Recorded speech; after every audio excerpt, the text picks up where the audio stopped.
long time. Pastor Gbolahan It is is actually. is my senior friend. I just want to greet you again. I want to say thank you to everyone for joining us and those who will be watching the replay of this show.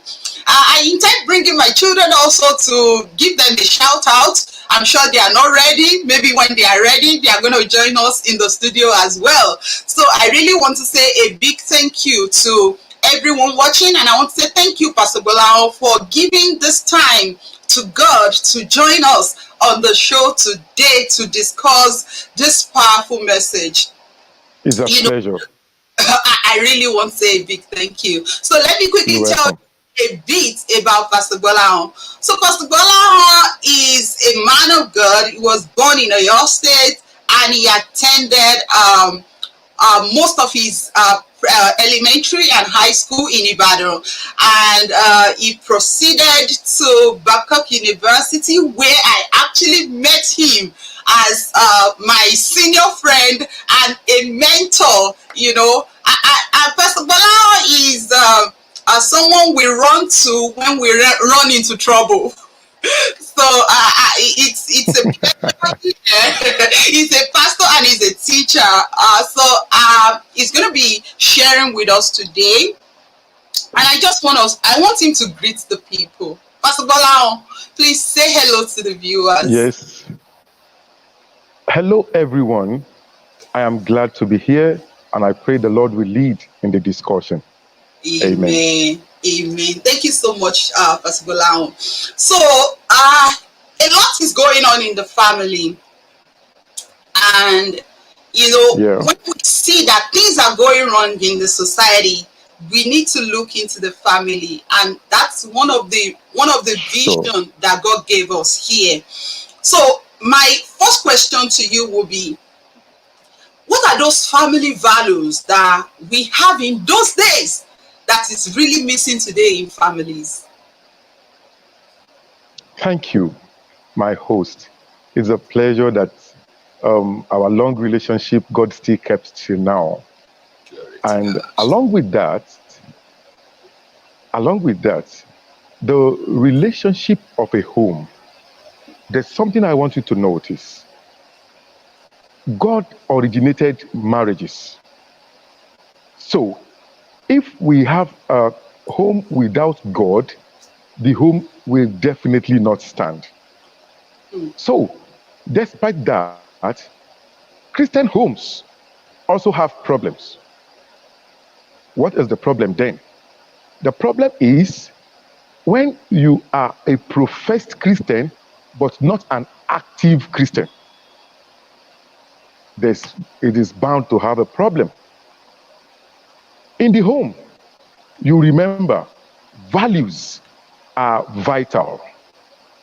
When I say value, what did I mean? When you talk, you learn to talk right. Are you with me? Yes, sir. When you think right. Yes, when sir. you dress right. Yes, sir. When you drink the right things. Yes, when sir. you eat the right things. Yes, sir. When you communicate, your communication must be right. Reason being that if those things are not gotten right, values will be lost. And God is the author of the sense that can put things aright. With the knowledge of man, self will take place, and if self takes place, there's problem, because you will not consider your spouse, you will not respect him, you will not be humble with him. Despite you claim you love him, you will not understand him. Then there's bound to be problems. So, in the world today, those are one of the reasons that creates problems in the home. Thank you so much. I want to look at the issue of divorce. So, divorce has become a norm, especially in this part of the world. And, it leaves the children with a lot of stress. what do you think might be some of the reasons, and how can that change? Because that really needs to change because of the impact on the children. The statistics is increasing every now and then, especially during the pandemic. Domestic violence increase, separation increase, divorce rates increase. So will that change? Can that change? It to be factual and to face the reality on ground. If a home is without God, such a thing will not change. Reason being that the divorce rate is increasing. God said in Malachi chapter 2, verse 16, that he hates divorce. So if God hates divorce, but man delights in divorce, there's a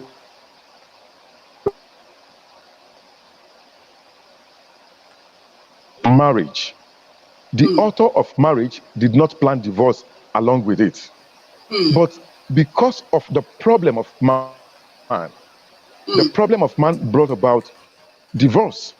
Now, when you look at what marriage is, this is reality that we are not facing. We claim we love a spouse that we did not understand. In no longer time, the love will be frustrated. Because if you claim to love someone and you did not understand the person, the love will be frustrated very soon. That is why people could not carry on, because they did not allow the author of marriages to guide the marriage. So definitely, somebody else that is not the author of marriage will guide the marriage for them, and definitely it will end in divorce.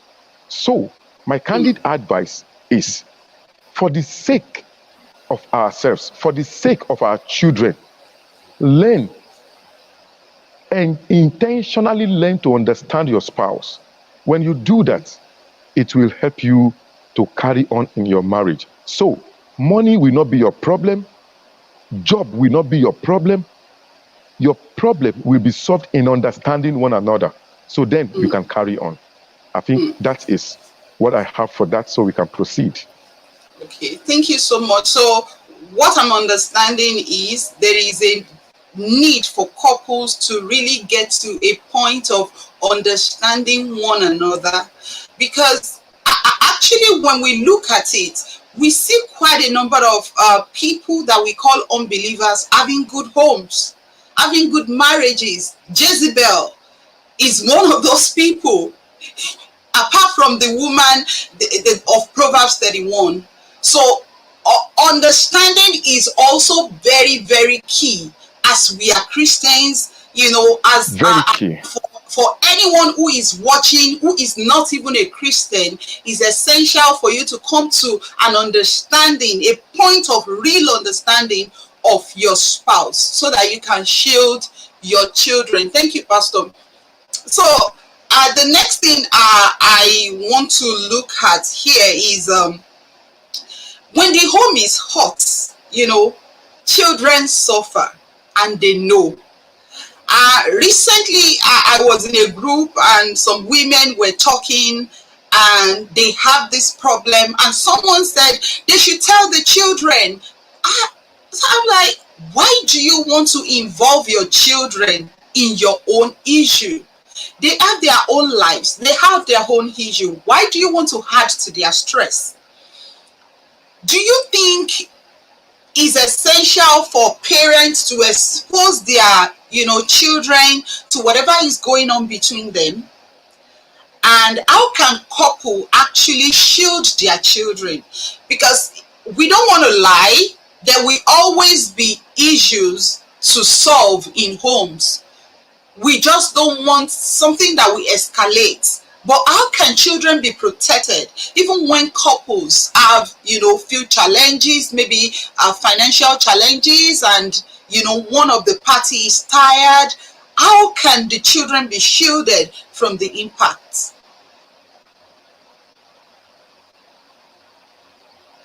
And we need to understand that the home is not a state, neither is it.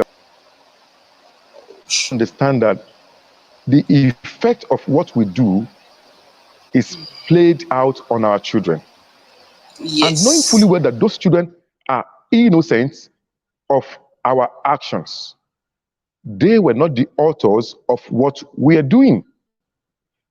So when there's a need for the husband and the wife to discuss such a thing, there's nothing bad when they when the two of them have a place of agreement, when the two of them agreed, perhaps in the absence of the children. Because if agreement is not made, like I mentioned initially, understanding, understanding. So when the two did not agree on a matter, please let your arguments be within the two of you and in a separate place. Don't let it play out in the presence of your children. Reason: if those children saw violence, they think violence, they act violent. So you need, remember, you claim to love that lady, you claim to love that man. How should you be violent over her? So the person you love should be cherished and appreciated. So that means we should consciously love our spouse. Underline the word consciously. Consciously. It is a fact. It is a fact that people love subconsciously. So when they got the reality of the matter, they got detested by the other person. Why am I saying this? People only marry the beauty, not the character. So in the home, the character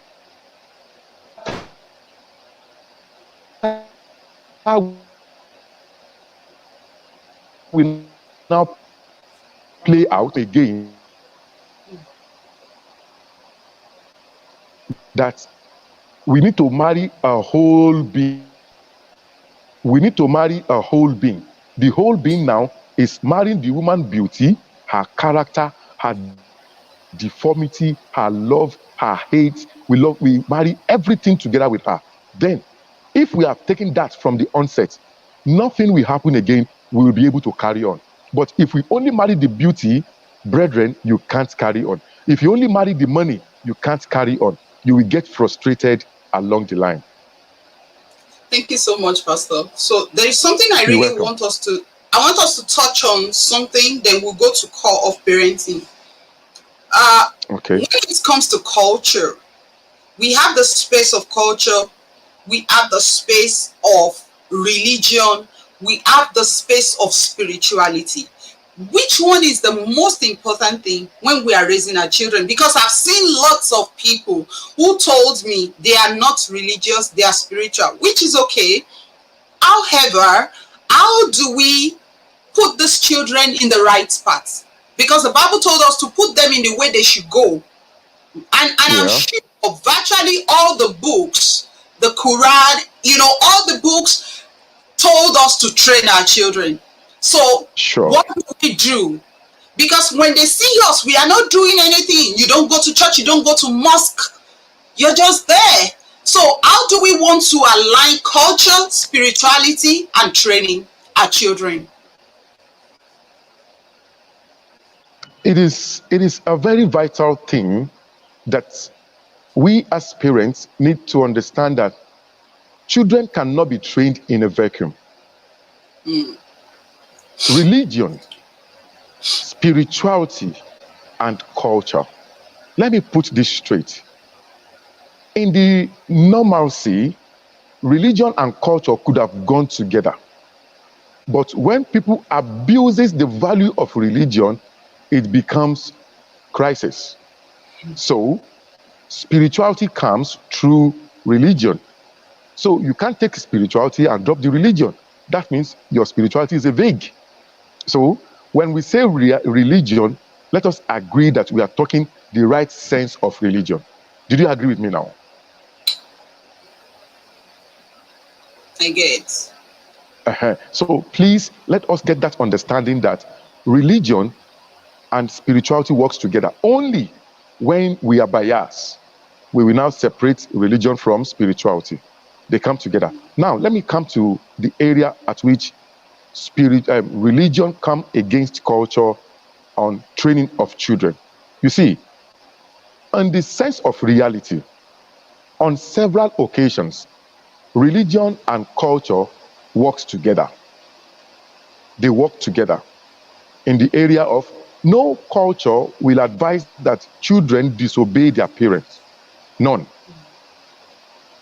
Culture advises that parents train their children, and the Bible also advises such. So there's nothing bad in it. But in the area at which culture and religion conflict, culture and spirituality conflict, I will stay with religion, because we have a super being, a God that creates and that guides. He is in charge. So with him, I can still do it well. The man, the Bible said, is the provider of the home.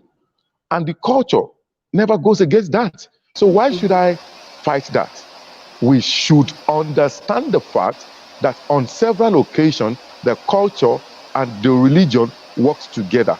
But at the area of difference, I will stand with religion, because culture is a norm of man.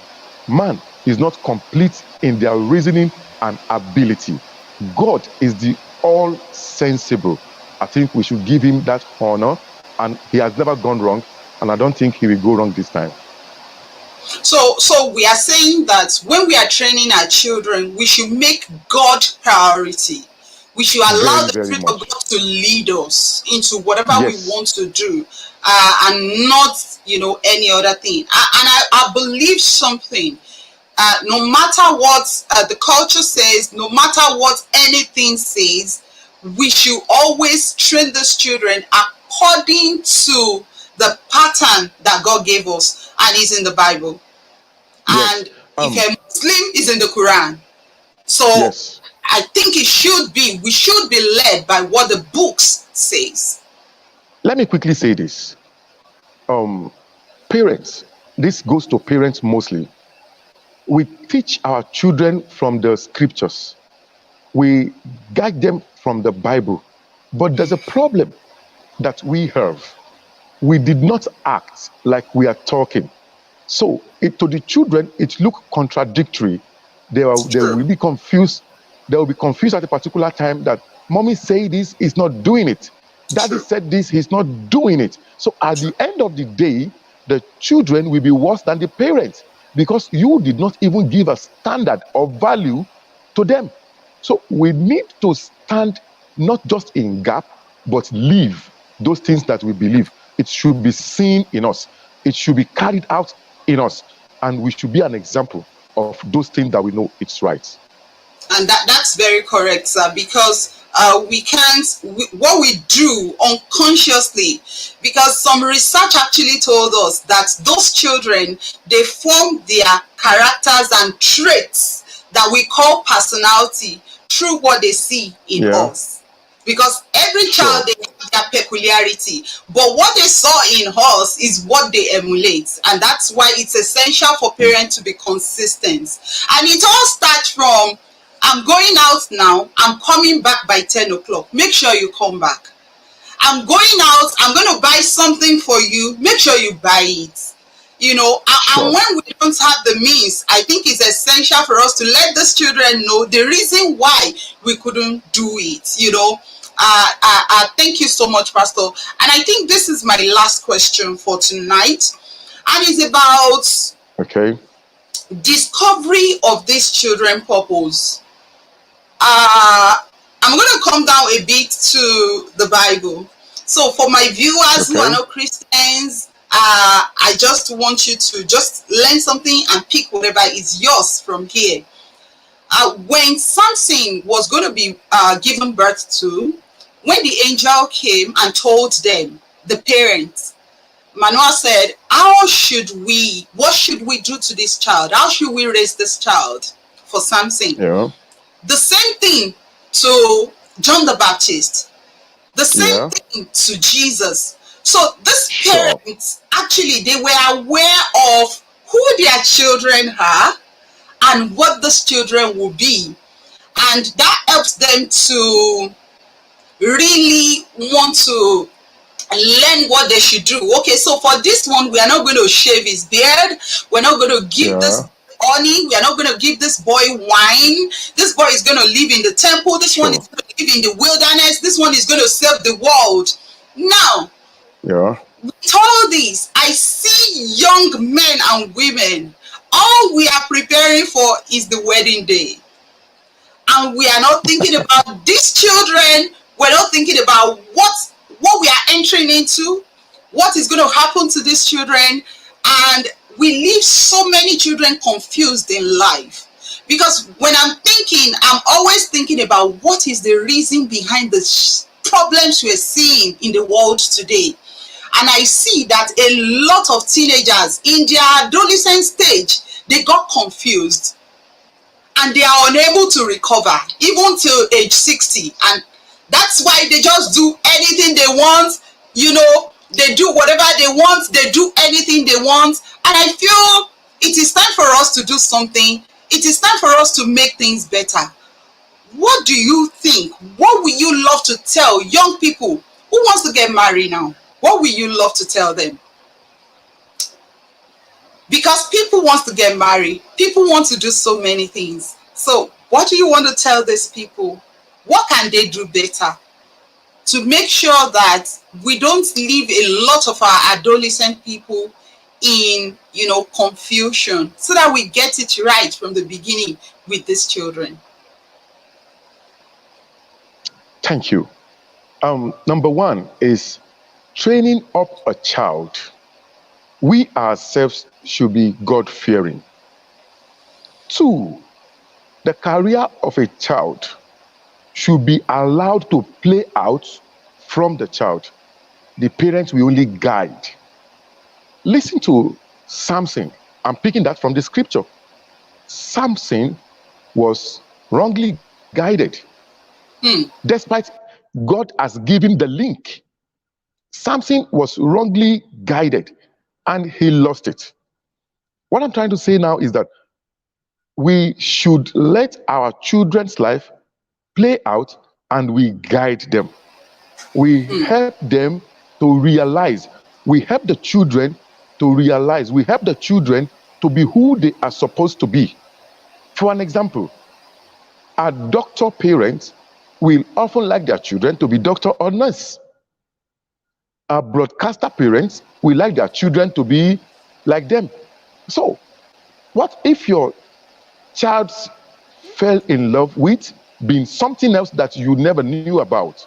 Please guide the child. Try to study about that new thing. Maybe you will even learn better from your child. But often, we want our will upon them by force, by whatever. At the end of the day, the children get confused. I have a lady. The father was an accountant, and the father forces her to study accountancy in a private university that yourself and myself were. You can imagine the money spent on her. At the end of the day, she finished in the university, go back home, drop the certificate with the parents, and now she's doing business, not working in the accounting firm. So we should please don't force them. We should help them to understand and build them in their careers. We need to go study better, then we can advise them better. I think that is the best that we can do, not forcing them, but guiding them. It will help us a lot. It will help us a lot. So you're saying that the parents cannot give what they don't have. So there's a need for parents to actually know, learn, understand, then they can guide the children better. Sure. Thank you so much, Pastor. I really appreciate you. I thank you so much for coming. Yeah, you're Is there welcome. any final word you want to give to the people before I say thank you to your wife for releasing you to us tonight? I want to say a big thank you to her. Give us the final word and how people can find you, where you pastor, how they can find you online. And if you have any book, anything going on for you, you can talk about it. Okay, thank you.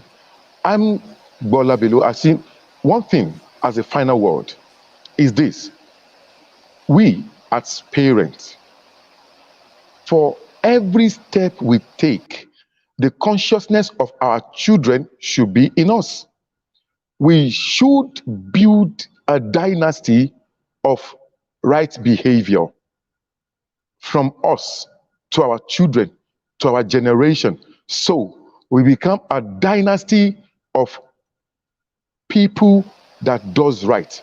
So if your children goes to politics, they do it right. If your children goes into medical field, they do it right. If they go into broadcasting, they do it right. If they go to the accounting firm, they do it right. That is a dynasty of a right parent. The Bible put it this way: train a child the way he should go, and after he grows, he will not depart from it.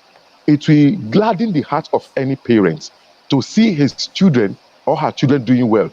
You will be at the top of your world. Now, where you can find me, right now, I pastor Seventh-day Adventist Church Okebola, Oyo State, Nigeria. And I'm often there. If you want to meet me on Facebook, you check my Facebook, Gbolahan is on Facebook 24/7. My WhatsApp, maybe my uncle can do that later. I don't want to force that on anyone. But if you want to check my work, check CIT on YouTube, Christian Issues Today. You check them on YouTube. Already we are coming to work on that. We have a WhatsApp devotion every morning. It is wonderful. You can't afford to miss it. And I say, when you want to get linked to me, check my link on CIT. God bless you as you do that. Thank you so much, Pastor Gbolahan. I really want to appreciate you. I want to say a big thank you. I don't know why Thank your you so daughter much. is not here. I did not see her, Lola. It was a wonderful moment for us in school. I mean, Pastor Gbolahan is one of those wonderful people that I met while we were in school. It's, you know, when you remember people and all you could do is to laugh. And let me tell you one other thing about Pastor Gbolahan. Pastor Gbolahan will never be worried about anything. I don't know if he's still doing that, but let the apple fall, he will not be worried about anything. And I covet that in him. I appreciate your faith, your family. Your wife, she's a very loving person. I remember when I was going to deliver David, oh God, she was there, she will go, she will come back to see me on bed. She's an awesome person. I want to say a big thank you to her. I want to say a big thank you to your beautiful children. Thank you so much, Pastor. Let me do a shout out to all my people online. Oh, thank you so much. Oh, Margaret, thank you. That's my sister, my beautiful sister, my beautiful sister. She's an awesome person. Thank you. She's always there for us on this channel. Thank you so much. Yeah. Crystal Photography, thank you so much. Thank you so much for joining us. If people have any question, they are going to tell you. And Margaret is saying thank you, Pastor. So You're I welcome. just want to say a big thank you. I wanted to do a shout out to my children. It's Children's Day, and Esther told me she has a song for the people. But now I did not see her in the studio. I don't know what is going on. Maybe next time she's going to do that. They've been awesome. I want to say a big shout out to them. I want to say thank you to my mother for taking care of them. I want to say a big thank you to my husband for being supportive, for taking care of them. I just want to say thank you to everyone for watching. Until I come your way again, keep becoming a better you, because things work when we work it. Bye for now. Bye.